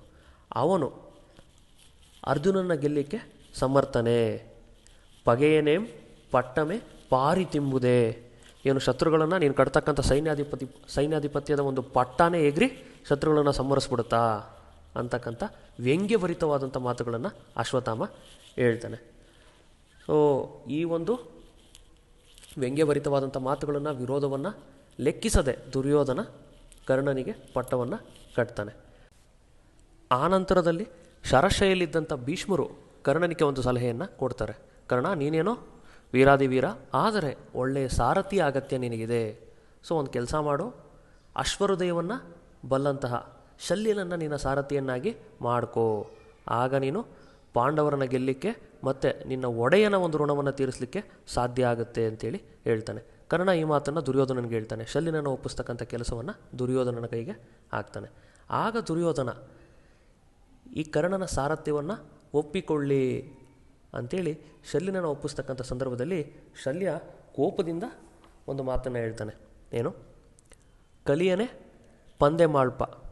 ಕಲಿಯನೆ ಪಂದೆ ಮಾಳ್ಪ ಅಂದರೆ ಕಲಿ ಅಂದರೆ ವೀರ, ವೀರನನ್ನ ಪಂದೆ ಅಂದರೆ ಹೇಡಿ, ಮಾಳ್ಪ ಮಾಡೋರು. ಕಡು ಪಂದೆಯನ್ ಓಳ್ಗಲಿ ಮಾಳ್ಪ ಅಂದರೆ ಒಬ್ಬ ಹೇಡಿಯನ್ನು ಒಳ್ಳೆ ಕಲಿಯನ್ನಾಗಿ ಮಾಡುವ. ತಕ್ಕನಂ ಪೊಲೆಯನೆ ಮಾಳ್ಪ, ಮುಂಪೊಲೆಯನಂ ನೆರೆ ತಕ್ಕನೆ ಮಾಳ್ಪ. ತಕ್ಕನು ಅಂದರೆ ಉತ್ತಮ ಜಾತಿಯವನನ್ನು ಹೊಲೆಯನನ್ನಾಗಿ ಮಾಡ್ತೀರಾ. ಮುಂಪೊಲೆಯನಂ ನೆರೆ ತಕ್ಕನೆ ಮಾಳ್ಪ, ಒಬ್ಬ ಒಲೆಯನನ್ನು ಕರ್ಕೊಂಬಂದು ಉತ್ತಮ ಜಾತಿಯನ್ನವನಾಗಿ ಮಾಡ್ತೀರಾ. ಇಲ್ಲಿ ವ್ಯಂಗ್ಯವಾಗಿ ಅವನು ಹೇಳ್ತಾ ಇರ್ತಕ್ಕಂಥದ್ದು ತನ್ನ ಮತ್ತು ಕರ್ಣನ ಕಥೆಯನ್ನು. ಏನು, ನಾನು ಉತ್ತಮ ಕುಲದವನು, ಕರ್ಣನ ಸಾರಥಿಯಾಗು ಅಂತ ಹೇಳಿ ನನ್ನನ್ನು ಹೊಲೆಯನ್ನಾಗಿ ಮಾಡ್ತಿದ್ಯಾ, ಅದೇ ರೀತಿ ಕರ್ಣ ಒಬ್ಬ ಸೂತ ಹೊಲೆಯ, ಅವನನ್ನು ಕರ್ಕೊಂಬಂದು ಅಂಗರಾಜ್ಯಾಧಿಪತಿಯನ್ನಾಗಿ ಮಾಡಿ ಅವನನ್ನು ಉತ್ತಮ ಕುಲದವನಾಗಿ ಮಾಡಿ ನಮ್ಮ ಸರಿಸಮನಾಗಿ ಕೂರಿಸ್ಬಿಟ್ಟೆ. ಸೊ ಈ ರೀತಿ ತಮ್ಮೊಳಗೆ ಅಗ್ಗಲಿಸಿ ಪೊದಳ್ದು ಪರ್ವಿದ ಅವಿವೇಕತೆಯಂ ನೃಪಚಿತ್ತವೃತ್ತಿ ಸಂಚಳಂ ಅಂತೇಳಿ ಹೇಳ್ತಾನೆ. ಏನು? ತಮ್ಮೊಳ್ ಅಗ್ಗಲಿಸಿ ಪೊದಳ್ದು ಪರ್ವಿದ ಅವಿವೇಕತೆಯಂ ನೃಪಚಿತ್ತವೃತ್ತಿ ಚಂಚಲಂ. ಸೊ ರಾಜರು ತಮ್ಮ ಮನಸ್ಸಿನಲ್ಲಿ ಕವಿದಿರ್ತಕ್ಕಂಥ ಹಾಸು ಒಕ್ಕಾಗಿರ್ತಕ್ಕಂಥ ಅವಿವೇಕದಿಂದಾಗಿ ಅವರ ಮನಸ್ಸು ಚಂಚಲವಾಗಿರುತ್ತೆ, ಯಾರು ಏನು ಹೇಳ್ಕೊಟ್ರೋ ಅದನ್ನು ಕೇಳಿಬಿಡ್ತಾರೆ ಅಂಥೇಳಿ ರಾಜನಿಗೆ ವ್ಯಂಗ್ಯವಾಗಿ ಬೈತಕ್ಕಂಥದ್ದು. ಸೊ ಇದೇ ರೀತಿ ಸ್ನೇಹಿತರೆ, ನಾನು ನಿಮಗೆ ಹಲವಾರು ಉದಾಹರಣೆಗಳನ್ನು ಕೊಡಬಲ್ಲೆ. ಏನು ಅಂದರೆ, ಹಳಗನ್ನಡ ಅಂತಕ್ಕಂಥದ್ದು ಕಬ್ಬಿಣದ ಕಡಲೆಯಲ್ಲ. ಹಳಗನ್ನಡ ಒಂದು ರೀತಿ ಹಲಸಿನ ಹಣ್ಣಿನಾಗಿ ಸ್ನೇಹಿತರೆ, ಮೇಲ್ನೋಟಕ್ಕೆ ಸಾಕಷ್ಟು ಹೊರಟು ಅರ್ಥವಾಗದ್ದು ಅನಿಸುತ್ತೆ, ಆದರೆ ಅದರ ಒಳಗಿನ ಸಾರ ಭಾಳ ಸೊಗಸಾಗಿರ್ತಕ್ಕಂಥದ್ದು. ಇಷ್ಟೇ ಅಲ್ಲ, ಇನ್ನೂ ಅನೇಕ ರಸಭರಿತವಾಗಿರ್ತಕ್ಕಂತಹ ಸನ್ನಿವೇಶಗಳು, ಸಂಭಾಷಣೆಗಳು ನಮ್ಮ ಪಠ್ಯದಲ್ಲಿವೆ. ಇದರಲ್ಲಿ ಪ್ರಮುಖವಾಗಿ ನಾನು ನಿಮಗೆ ಹೇಳಲಿಕ್ಕೆ ಕಾತುರಿತಾ ಇರ್ತಕ್ಕಂಥದ್ದು ದುರ್ಯೋಧನ ಕರ್ಣರ ಒಂದು ಸ್ನೇಹ, ಮತ್ತು ಕರ್ಣನ ಅವಸಾನದ ಸಂದರ್ಭದಲ್ಲಿ, ಕರ್ಣ ಸತ್ತಂತಹ ಸಂದರ್ಭದಲ್ಲಿ ದುರ್ಯೋಧನನ ಒಂದು ಪ್ರಲಾಪ ಏನಿದೆ, ಅದು ಎಂಥವರ ಕಣ್ಣಂಚನ್ನು ತೇವ ಮಾಡ್ತಕ್ಕಂಥದ್ದು. ಅಷ್ಟು ಭಾವ ತೀವ್ರತೆ ಇದೆ ನಮ್ಮ ಪಂಪನ ಕವಿವಾಣಿಯಲ್ಲಿ. ಈಗ ಒಟ್ಟಾರೆಯಾಗಿ ನಾನು ಹೇಳ್ತಕ್ಕಂಥದ್ದು ಹಳಗನ್ನಡದ ಬಗ್ಗೆ ಅನಗತ್ಯವಾದಂಥ ಭಯ ಬೇಡ. ಈಗ ಮುಂದಿನದು ನಮ್ಮ ತರಗತಿಗಳ ಬಗ್ಗೆ ನಮ್ಮ ಹಳೆಯ ಬ್ಯಾಚಿನ ವಿದ್ಯಾರ್ಥಿಗಳು ಹೇಳಿರ್ತಕ್ಕಂಥ ಕೆಲವು ಮೆಚ್ಚುಗೆಯ ಮಾತುಗಳು, ವಿಶೇಷವಾಗಿ ಹಳಗನ್ನಡದ ಪಾಠದ ಬಗ್ಗೆ ಅವ್ರು ಹೇಳಿರ್ತಕ್ಕಂಥ ಮೆಚ್ಚುಗೆಯ ಮಾತುಗಳು. ನೀವು ಬೇಕಿದ್ದರೆ ವಿಡಿಯೋ ಪಾಸ್ ಮಾಡಿ ಅದನ್ನು ಸಂಪೂರ್ಣವಾಗಿ ಓದಬಹುದು. ಇನ್ನು ಮುಂದಿನ ಭಾಗದಲ್ಲಿ ಸ್ನೇಹಿತರೆ, ನಿಮ್ಮ ತಯಾರಿಯನ್ನು ಆರಂಭಿಸಲಿಕ್ಕೆ ಬೇಕಾಗಿರ್ತಕ್ಕಂತಹ